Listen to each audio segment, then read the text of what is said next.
তোমার রিজিকে যা আছে এটা দুই পাহাড়ের মাঝখানে থাকলেও এটা তুমি পাবা। আর যেটা তোমার রিজিকে নাই ওটা অনেক দূর থেকে আনার পরেও হাত দিয়ে নিয়ে দুই ঠোঁটের মাঝখানে রাখলেও ওটা পড়ে যাবে। যেটা রিজিকে আছে ওই মাউন্ট এভারেস্টের উপরে থাকলেও এটা আপনার কাছেই আসবে। যেটা রিজিকে নাই দুই ঠোঁটের মাঝখান থেকে ওটা পড়ে যাবে।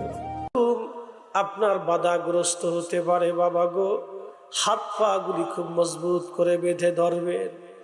বুঝেন, একটা সন্তান যখন এই কথাগুলি বলে বাবার কলিজার মধ্যে কেমন লাগতেছিল, কিন্তু না, ইব্রাহিম আল্লাহকে খুশি করবে। হযরত ইব্রাহিমকে ছেলে ডাক দিয়ে বলতেছে, আব্বা জান, আপনি ভালো করে ছুরিটা ধার দিয়ে নিবেন, যাতে আমার গলার মধ্যে গন্ড দেশে ছুরি চালানোর পরে বেশি সময়ের প্রয়োজন না হয়। আব্বা গো, আমাকে উপর করে শোয়াবেন, কারণ আমার চেহারার দিক